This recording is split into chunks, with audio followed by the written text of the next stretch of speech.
most recognizable faces. Presenter, broadcaster, and pit lane reporter, Nikki Shields.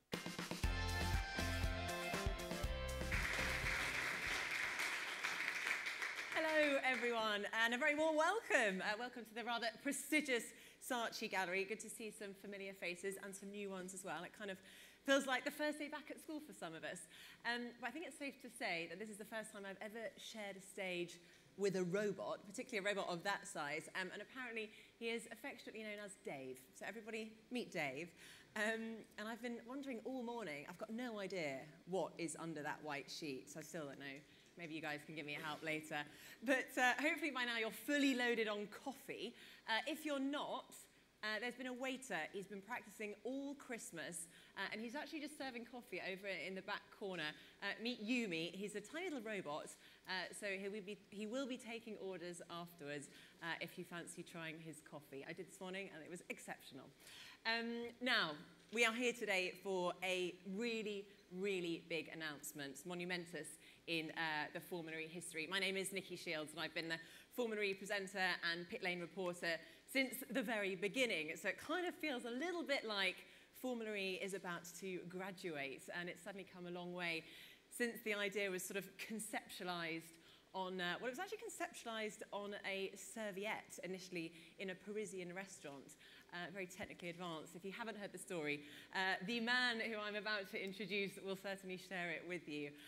So it gives me great pleasure to introduce the visionary of electric street racing, really the figurehead for Formula E, and that is the Formula E CEO and founder, Alejandro Agag.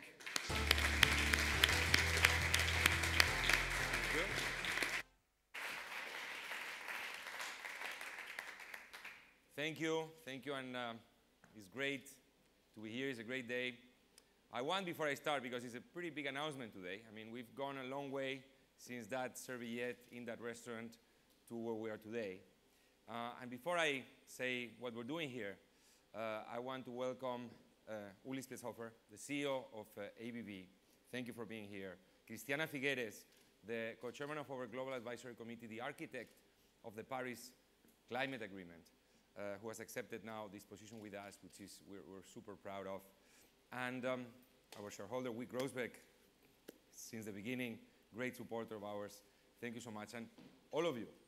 And well, today is a great day because we present our title partner.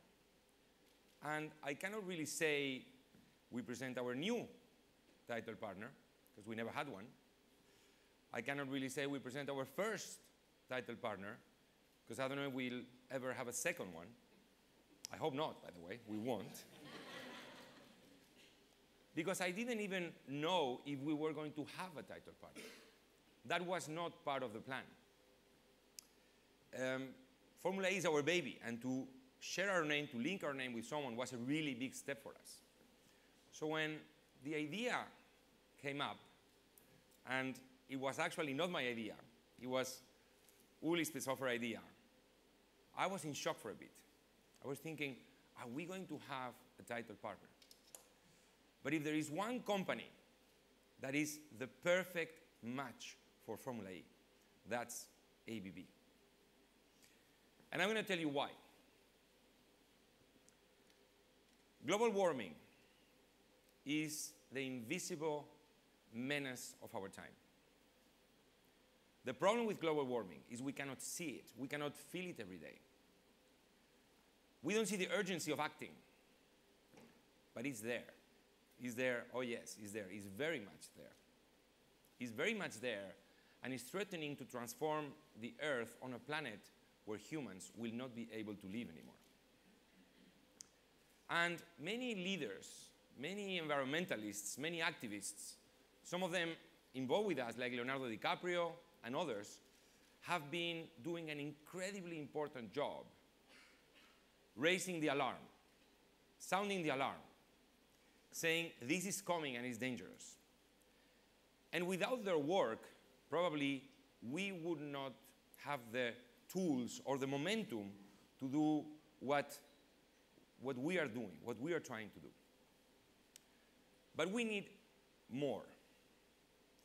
we need for the environmental action really to transform the world, really to get us to a place where we can really change things, to have a solid business case.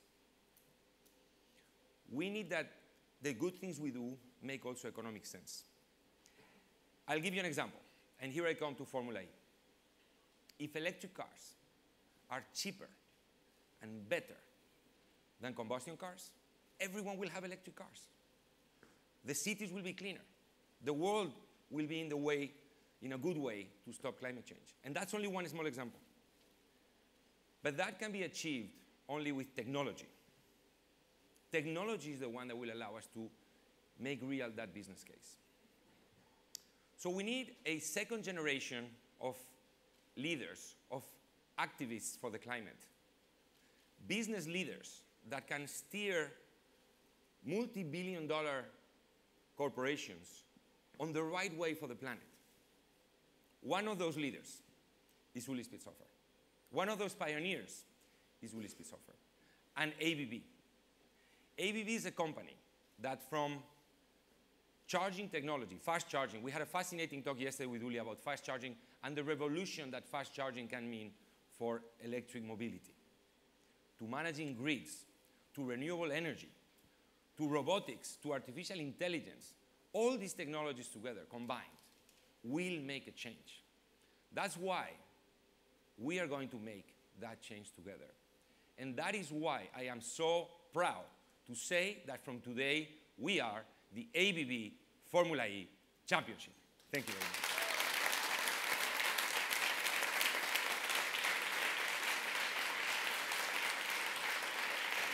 Thank you. And now, I would like to invite this leader I was talking about, the CEO of ABB, Uli Spitzhofer. Uli.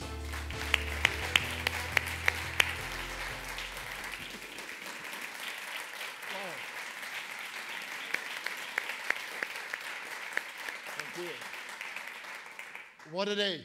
What Absolutely a day. Fantastic. Thank you. Well, what a day. Thanks to you and to me, and for you to having the idea. Thanks to you. And now, you know, every partnership like this, and there are not many in the world, deserves something very special, a new logo. And this is what we're going to show you today. I hope you like it, Uli. I'm looking forward.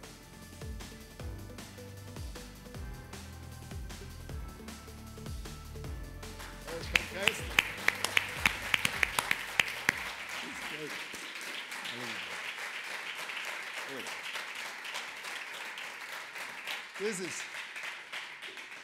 This is fantastic, and it's a really, really exciting day for, I think, for Formula E, for me personally, but also for all the people in ABB being here today and really driving towards a future where we have smarter, more sustainable mobility everywhere in the world. Before I talk a little bit more about this partnership, let me invite you to watch a little video clip that opens up the thinking.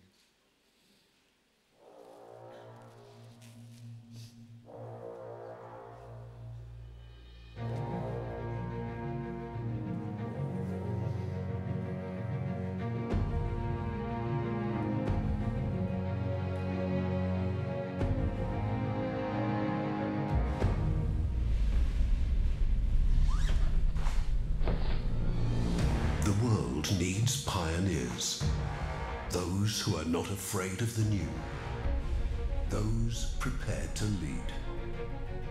On the front line of progress, a race is being run to take us to the next generation of electric mobility,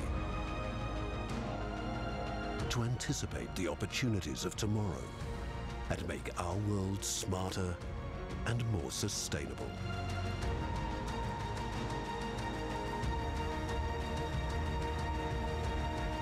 The race to the future is on, and at the forefront of the latest electrification and digital technologies, we are ready to write the future together with Formula E. This is the ABB FIA Formula E Championship. Let's write the future together.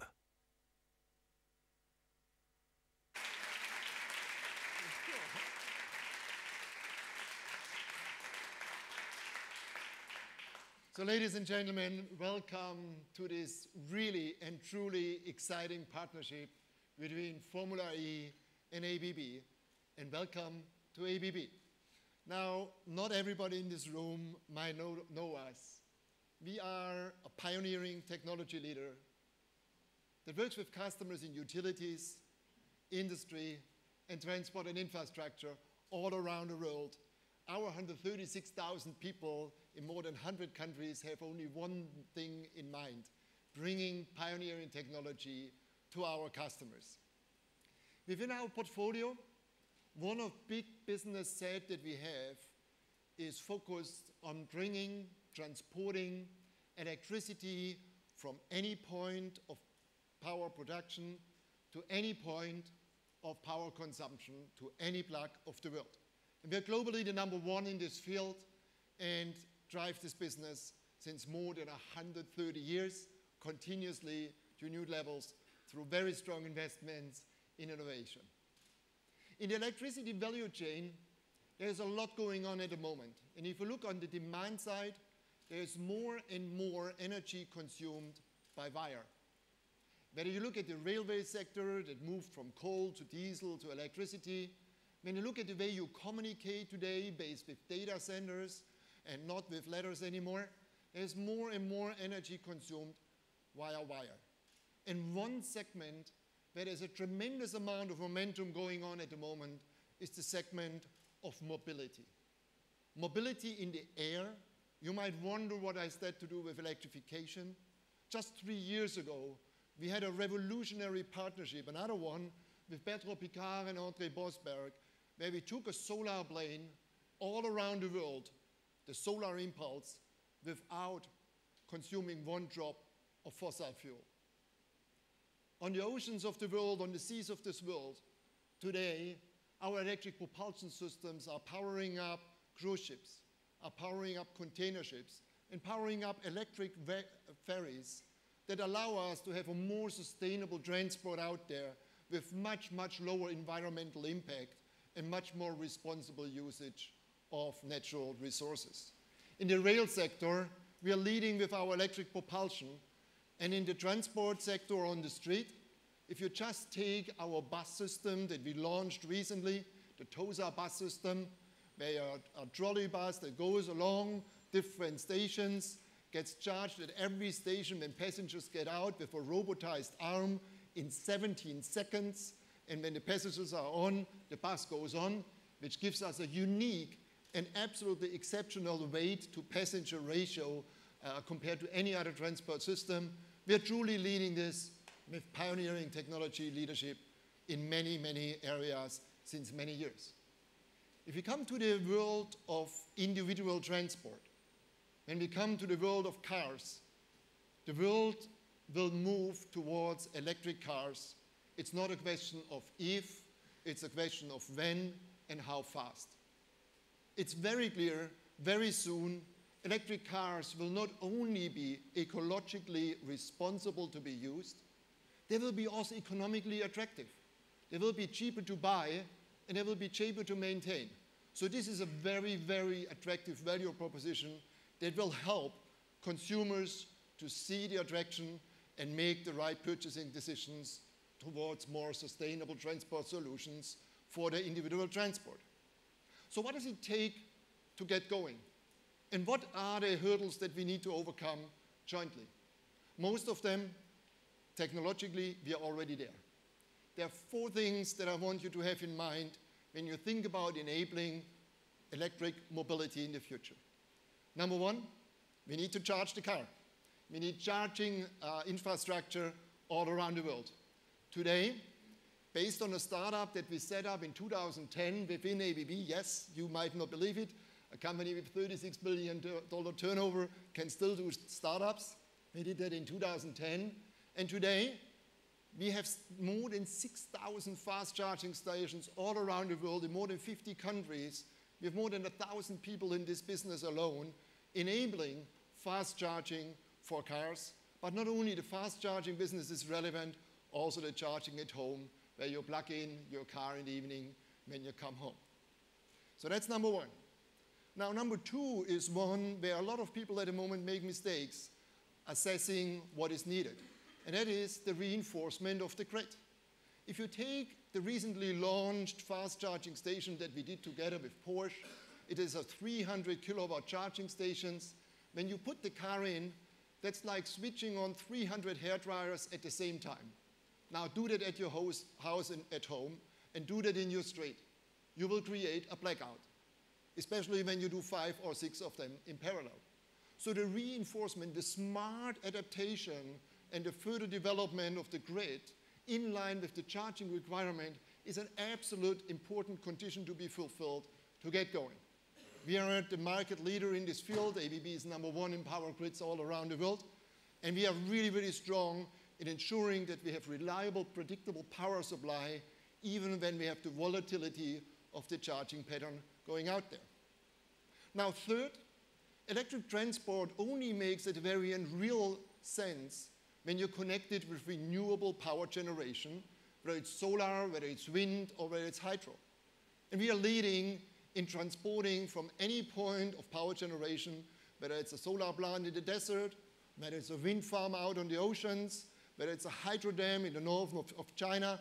We are transporting that over the thousands of kilometers and make sure the transport is reliable and at lowest possible losses of the precious renewable energy. Now, all of that means the complexity of the electricity value chain is increasing. Thousands of charging points, thousands of solar plants, going all in the grid at the same time.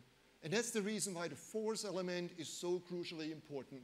That's the all-encompassing digital and control platform across the electricity value chain. The TerraCharger that you see here is built around a capability to bring power in the car, but it also is a cloud-based intelligent system where the fleet operating data, the charging data, the vehicle data automatically come back and can be used in a unique way to aggregate data for better reliability and better services. The grid will only work if we use our capabilities to have this grid healthy. The asset health capability with remote condition monitoring, with predictive maintenance algorithms based on digital technologies and software allows us to run a grid that is in many countries of the world pretty aged in a reliable way that when you come and want to charge your car, the power is there and it's there in the right quantity. And the third piece, renewables in the value chain are incredibly complicated to predict. We're using AI, artificial intelligence, to predict weather patterns, usage patterns, demand and supply patterns to ensure overall you don't feel when you run electrical equipment in your plant, in your house, that this volatility is out there. So it is very clear the future of the world will be more and more electric. The electrical value chain has a lot of challenges, and we are the leading company in this field that is really driving innovation every day, whether it's in the copper and iron field of our activities or in the software and service activities that we have to run a reliable grid. Now, when I look at this partnership, it's really a marriage from heaven. It's really a wonderful combination. What Alejandro and his team has done since 2014 with Formula E, the way he has become not only an ambassador, but also a really change agent of the world towards more sustainable transport is absolutely remarkable. And I can already thank you today for this wonderful job done so far. But I think if we team up now, and if we really partner for the next level of momentum and the next level of deployment, it will be a wonderful result for all of us together. And that's what this partnership stands for. We will jointly create the test field, the innovation platform, the technology platform for the future, and really drive the deployment of sustainable energy solutions and e-mobility solutions. Like in the Formula One, where many of the innovations were done on the racetrack and put later on into the mass deployment of combustion engine cars. Similarly, we will have innovation both on the car and the infrastructure develop jointly and going to work in the future. And we are totally committed to drive this as a supporting element in addition to the commitment to become the title sponsor of Formula E and shape the ABB Formula E jointly. So ladies and gentlemen, I hope you are agreeing with me that the world of electric mobility is about to get another boost. Two strong partners, two pioneers are united in terms of thinking, but I think it's not only the thinking and the vision, it's also the culture, because it is an absolute pleasure to deal with the Formula E team. Yesterday evening at a launch dinner that we had together, the last couple of weeks when we prepared, the two cultures of the two entities fit very, very well together. And it's amazing to see how excited the teams are all around the world and how they are going. So please join me in celebrating today the next stage of electric mobility development. We will jointly write the future of electric mobility because we are convinced running the world without consuming the earth is a mandate that we take serious, and this partnership will accelerate further. So we're writing the future one electrifying race at a time. Thank you very much.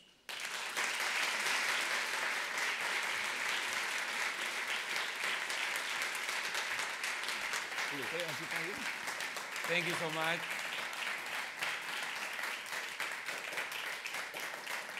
Thank you so much, Uli. And I was going to say what you just said. So you basically stole the line from me, but it's the same.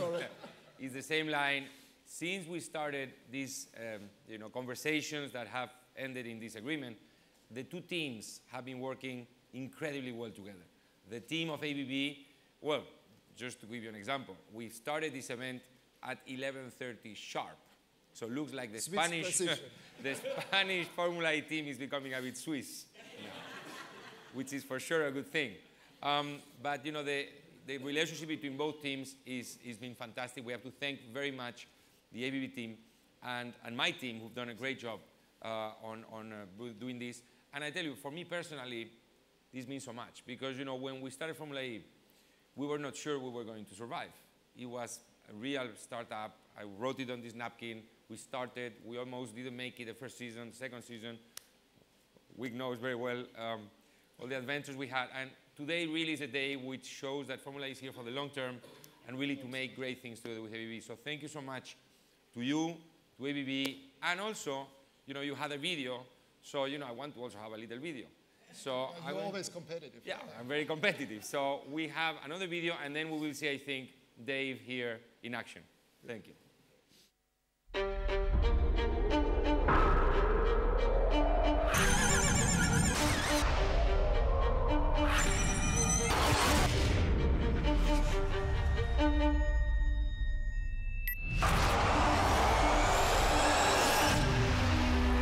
Do your best to maintain that position. Coup donne énergie et touche rapidement. Being attacked over here. Good move. Coming in. What the is wrong with it?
ladies and gentlemen, actually, if anyone from the media would like to come over and take a photo of the newly unveiled ABB FIA Formula E car, then please come over and grab a photo opportunity now for a minute or so, and then we'll carry on with the Q&A panel. There will be opportunities afterwards, but if you want to get a better photo, come closer. They don't bite, I don't think.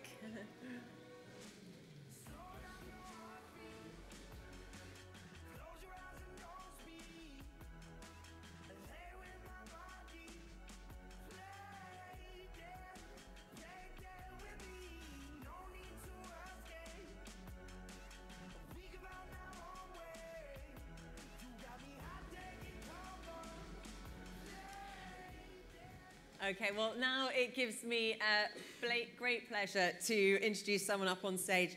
So please welcome the former Executive Secretary of the United Nations Framework Convention on Climate Change, and who is now the chairman of the newly formed Global Advisory Board for Formula E. Put your hands together for Cristiano Figueres.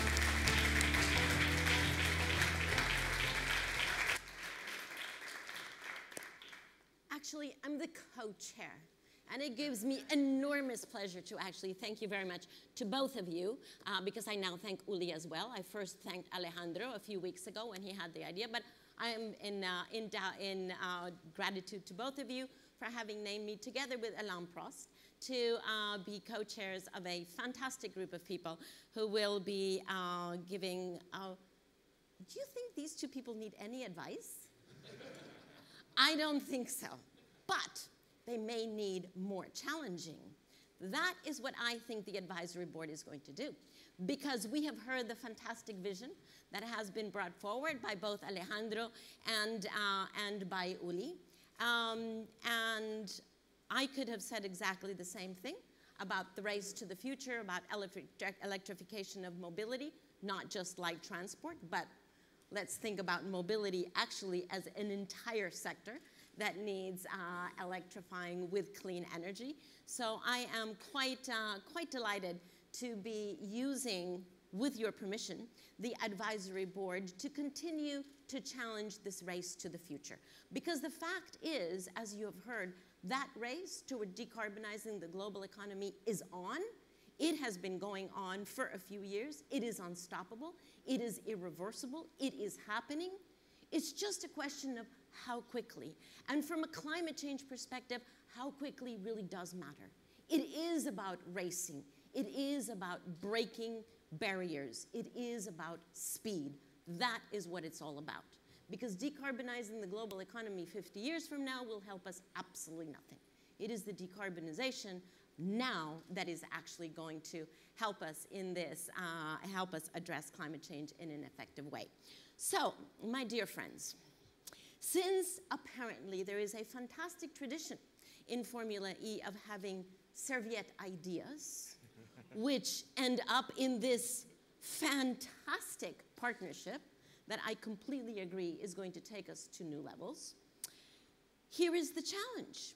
We do need to break down the barriers of technology that ultimately are the barriers, mental barriers, that will lead then to breaking down barriers of quicker shifts of capital, of better and quicker infrastructure. But it's all about marking the moment in which we have taken another step, such as today, a huge step forward in electric mobility. So what is the next step?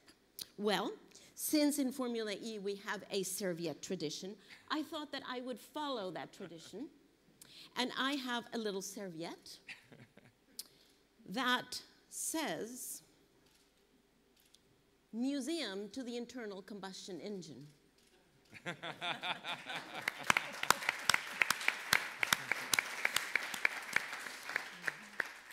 And this has to exist sooner rather than later, because this will mark the moment in which we truly thank the internal combustion engine and that entire sector, that entire technology, for everything that it has given us, because truly we would not be here without that. But we have to be able to thank the internal combustion engine and the fossil fuels and put them into the museum of history.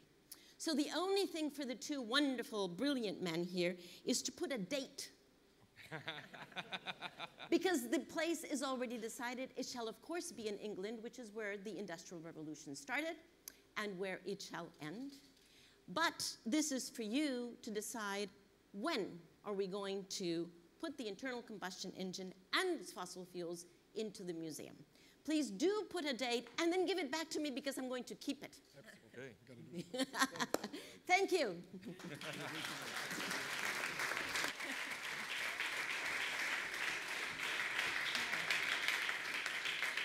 Brilliant. Excellent. Okay, have you put a date on it yet? We were going to write Oh, it we're going to down. discuss it. Okay. We're now going to start off our quick Q&A panel. I mean, I think that's a pretty good way to start, putting the internal combustion engine in a museum. Yes, Yeah? I think Maybe the Saatchi Gallery. I think we'll start today putting Yeah. the combustion engine. Careful. No, not that one yet. No. But Alejandro, let's have a quick recap, I suppose, on Formula E and really what its missions are. We've enjoyed some incredible electric racing over the last 3 seasons now in the 4th season. Obviously, the movement of technology from the racetrack to road. But what are the fundamental missions of Formula E, and what a difference is this partnership with ABB going to have on those? Well, yeah, when we started Formula E, obviously we had in mind a project which is larger than a race. And don't get me wrong, it has a race at the core. And you know, we have Jean-Éric Vergne, one of our drivers, and IPRI winner here. Thank you, Jean-Éric, for coming. It's a race, and these drivers really fight for victory in the races, in the championship. We have a great and exciting motorsport. But around that, there is a very important mission. And the mission is to promote electric mobility, to make electric mobility the only mobility in the world. And that, we want to do it mainly in 2 ways. First, of course, the technology, improving the technology, and this partnership is a big demonstration of that. And racing, like Uli was saying, is the place where a lot of the developments happen that then are used on the road cars. So that's the technology platform, Formula E.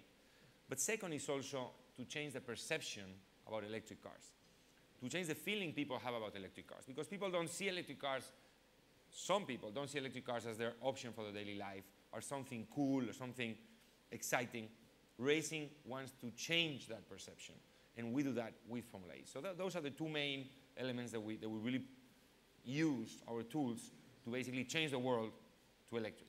Brilliant. Well, really, congratulations and welcome to the Formula E family, as we like to call ourselves. But can you, obviously we're in a room here actually kind of demonstrating some of the pioneering technology that ABB does pioneer. Can you just give us a bit more of an insight, I suppose, into the use of digital technology in e-mobility? Yeah. If you take the digital platforms that you have, let's start with the infrastructure. And let's look over there at that charging station. You can charge the car with electrons, you put it in the battery full, and that's one thing, one functionality that you need. But at the very end, you always need to manage 3 things. You need to manage the electrons, the money, and the information flow. And the information flow across this value chain is even more important because it's in a big difference to the classic combustion engine value chain where you have petrol that you store, you have continuous flow of electricity all the time, and you're going into an active network all the time. So harmonizing that, optimizing that is one important element. The second part is making sure that when this charging station is out there somewhere and doesn't operate properly, it calls us up, calls the service people and says, please help me, I'm starting to get a problem. And the prediction is that if you don't come out in 17 hours, I have a problem. So we send out the service technicians on time. The connectivity between the car data, the fleet data, the charging data, and the OEM is another key element where we really can benefit tremendously by putting a digital platform in place to make sure we're optimizing not only the reliability of the car, but we are also optimizing the demand-supply pattern in way we're going to use the electricity. Take the tariff of electric charging. The tariff of electric charging will be much more dynamic than the tariff on classic conventional fuel filling up the car at the petrol station. Why? We can optimize demand and supply on the grid. We can overall bring the system costs down significantly if we can dampen demand peaks and enforce supply and enforce demand in times when nobody else is charging. Maybe in the future we work together with shopping centers, and when somebody there is a low point in the shopping center. We give a very low tariff to the charging stations that the people come there and fill it up. So the opportunities are really without any limits. And we're working very, very strongly with all the stakeholders along that ecosystem of e-mobility. Thank you. Yeah, do check out the rapid charging station over here, which hopefully we're going to see a lot more of, including one outside my house. I'm working on it. Alejandro, it's an amazing achievement because this is also the very first time that an FIA single-seater racing championship has had a title sponsor and a sponsor of such caliber. What does it mean to you, and what do you think it kind of signals to the world as well, particularly, you know, knowing that Formula E is only really at its early stages going into its 4th season? Well, I had to do some convincing, as everybody knows, yeah. So, yeah, the president of FIA, Jean Todt, was a bit surprised when I told him, listen, we have a title sponsor for the championship. But, you know, again, I think all the arguments that I explained before, why ABB is such a good fit with Formula E, I think that convinced also Jean Todt and the FIA, and we can have this title in the name. Because, and Uli said it before, this is not just a sponsorship agreement. It's a true partnership where we want to do many more things, and we can do them with a company like ABB. And, you know, Formula E, for example, I was saying before, charging. Who knows if our races in 3 or 4 or 5 years have 4 pit stops where the cars come, they go at incredibly high speeds for 7 minutes, and then they come and in 10 seconds they get 20 kilowatt hour of energy in the battery, and off they go. Yeah. I like mean, the bus technology that we have today. The sky's the limit, and then the cars could go at 400 an hour. We have a big problem with our city trucks, but anyway. You know, the sky's the limit with a partnership like this, that it goes far beyond a traditional sponsorship partnership, and it's really a true far and long-term looking, by the way, long-term until 2025 at least, which is great news, so we can really look at the projects together and follow them through without the pressure of a short-term partnership. Brilliant. I mean, clearly there already has been an increase in demand for renewable energy, and that's only going to get more so. How does that affect the economics of this electric revolution that we're experiencing? Yeah, quite remarkably so, and it's really interesting. When you take, for example, solar and solar technology and compare it with e-mobility, solar is probably today where e-mobility will be in 3-4 years' time. Because today, solar is not only ecologically responsible, it's economically very, very attractive. There was just recently a 400 megawatt block in Saudi auctioned off, and the guaranteed IPP price is 1.6 cents per kilowatt hour. If anybody would have told me 5 years ago that it is possible, I would have said, no way. No way this is possible, and it has been possible. So it shows when you adopt technology and drive the adaptation very, very quickly, then you can really get mass deployment at a much faster pace than we would have expected. I think the same will be happening on the electric cars. There's many, many people that say in the next 20 years, there will be a preference for electric cars. I think this will come much, much faster. The moment Alejandro and I both drive the same electric car by coincidence, and we are really excited about using electric cars in private life. The moment this will become available, the charging solutions are available, the economically attractiveness is there, and the cars are launched there, we might see a dam break, and we might see a deployment at a pace that nobody at the moment expects. I hope we have the dam break, and I hope we're going to go very quickly, because it's not only responsible, it's also really cool and exciting to drive these cars, because they go like a rocket. They really do. I drive with the same one, so we can have a little race. I can see. Yeah. Now, it is time to put it to you guys, to the floor. If we've got any questions from the audience, if you could just say your name and where the publication that you're from. I'm editor of Sports Sponsorship Insider newsletter. I wanted to ask Uli, this is obviously a wider strategic play than a normal sponsorship. It's a business-to-business play as well. But how important are bigger TV audiences and reaching ordinary consumers to the success of this as a title sponsor? Look, I think what we want to do with this partnership, we want to, on the one hand, change the world, but we also want to make money because we have a business to run. Now, the deployment of attractive technologies where ABB has a differentiating offering today that help to make the world better, and get us growth into the company is a very, very attractive vision for the future. The deployment of technologies will not only be decided by neutral, kind of anonymous enterprises, it will be decided by people. And when people have the opportunity to experience cool technologies, sustainably attractive technologies, and see what it does, that it's not only green and good for the earth, that it's also cool and exciting and fascinating, bringing this together will help us to drive the deployment pace, not only in the B2C, but also in the B2B space, and that's what we stand for. So there's a clear commercial background of this thinking. We have put ABB as a company forward that will really contribute to decouple economic growth from environmental impact, driving renewables, driving sustainable energy, driving e-mobility is a key opportunity and a key building block of our strategy.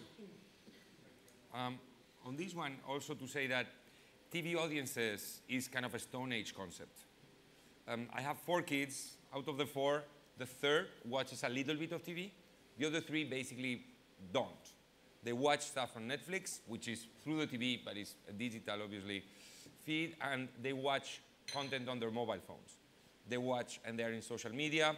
So there is a whole new way to measure the impact of anything, not only of a sport show like ours, but of anything. So I think, yeah, TV audiences are a concept that I believe in 10, 15, 20 years are going to be, again, also part of the, maybe we put them in the museum also. Thank you. Any other questions?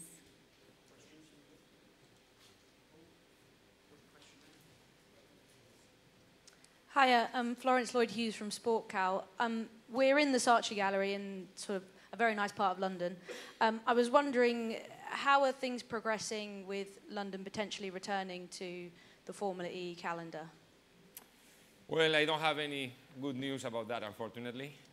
We've been discussing with different stakeholders in London. The mayor of London, Sadiq Khan, is incredibly supportive of Formula E coming back. Transport for London, all the services of the city, because we had a great experience with them in Battersea Park. The council of Wandsworth, we've been talking with different councils, but the place we would like to race, it belongs to Royal Parks, and sadly Royal Parks are not so keen for us racing on that location. So for the moment, we don't have any good news for London in particular. I hope to give you good news at another point, but this is where we are at the moment. Hi, Andy Fry from Sport Business Magazine. I just want to come back to your point about TV audiences. I take your point. My kids also watch everything through social media, but it's also where all of the money is in sport. Massive, massive rights fees exchanging hands still. Can you give me a sense of the overall financial health of Formula E? Where is your bedrock of financial future? So the traditional, let's say, business model of a sport would be probably 1/3, 1/3, 1/3. You talk 1/3 sponsorship, 1/3 TV rights, 1/3 hospitality, ticketing, etc., etc. Our business model is at the moment based on sponsorship revenue and team revenue. And as you know, well, out of our 12 teams, we have very strong manufacturers, OEMs. So it's very much based on the B2B side of the equation at the moment. And we are effectively in the middle of the strategic choice where to go with the TV rights, because, or with the media rights, let's not call them anymore TV rights, because there is effectively money on TV, but now there is a lot of money on people like Amazon, like Facebook, that are changing the whole landscape. So you have to be really careful who you get married with, in a way. Are you going traditional linear TV? Are you going digital? Are you monetizing on the traditional way your media rights? Are you monetizing them on different new ways that are there and that may be there in 2 or 3 or 4 years? Luckily for us, we have great partners. One of them presented today, but if you look at our car or our shirts, we have to change shirt every 2 months in Formula E because we have to add another partner to the roster. We have a great number of sponsors, and the beautiful thing of our partners is that they they're looking at the long term. They are seeing this as a transformation of the landscape of sports and also of mobility. And they're not so worried on the short term, how many people are going to watch this race. We are, obviously. We want as many people as possible watching our races through every channel. But they're looking at what's going to happen with electric mobility and with the world in 5 years, 7 years in this case. So all our ecosystem is really committed and looking on the long term. Thank you. Thank you. Any final questions? Oh, one down there. Hi, I'm Moritz Rammerskirchen for Xinhua News Agency. We've heard long term a lot. Can you make that a bit more specific? So is it the first and last partnership? How long does it run? Any numbers? Well, we have committed to go at least until 2025, and then we see. Yeah. It's pretty long. That's pretty long. Exactly. We hope both to be here in 2025, no? Absolutely. Yes. Looking this way. Any other final questions? I've got one quickly, just to throw it out there. So obviously, you know, Formula E likes pioneering technology. You also, as well as this partnership with ABB, you have a relationship with RoboRace, which is obviously the driverless race car. Will we ever see an opportunity, maybe in 2025, when you're looking for a new team, we could have a team run by Dave and his mates, the robots? Well, that's a very interesting question, I would say. We have this RoboRace, but I don't think the robots will ever replace humans in sport and in racing. Still, the humans want to see humans competing. We've seen this since, I don't know, since the Romans with their horses and their carriages fighting in Rome and the circus. The race is between humans. I think the RoboRace is a great showcase for this kind of technology, for artificial intelligence, and I think it's a great complement to what Formula E stands for, you know, to showcase all these new technologies. But I think always drivers will have a job. I think, Jean-Eric, you have not to be worried about that, because I think what people want to see also is the human factor, the human element. And not only in racing, I think in every sport, no? But having said that, I think robots are going to play a transformational role in the years to come. So Dave won't be auditioning for the next mechanic yet? Maybe he's a bit big for the car, I think. Yeah. Maybe Yumi. You got smaller ones as well. Yumi can do it. But I think there's one movement that you see. You see the world going more and more towards autonomous operations. Whether it's an autonomous car, whether it's an autonomous plant, whether it's an autonomous power grid. And the play how you augment human potential with technology, that will be changing over the next couple of years. There will be always humans involved. But the play between technology and humans will continue to evolve, and hopefully for the better of mankind. Brilliant. Well, thank you everyone for coming here today for this incredibly special announcement. A huge round of applause for Alejandro Agag and Ulrich Weishofer. Thank you.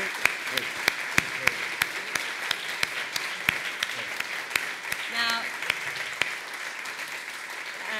they will be hanging around if you do want to do one-to-one interviews. And of course, we've got coffee served by Yumi over here and also some more out there and canapes. So do stay and enjoy. Thank you, everyone. Thank you. Great. Well done. Very good. Well done.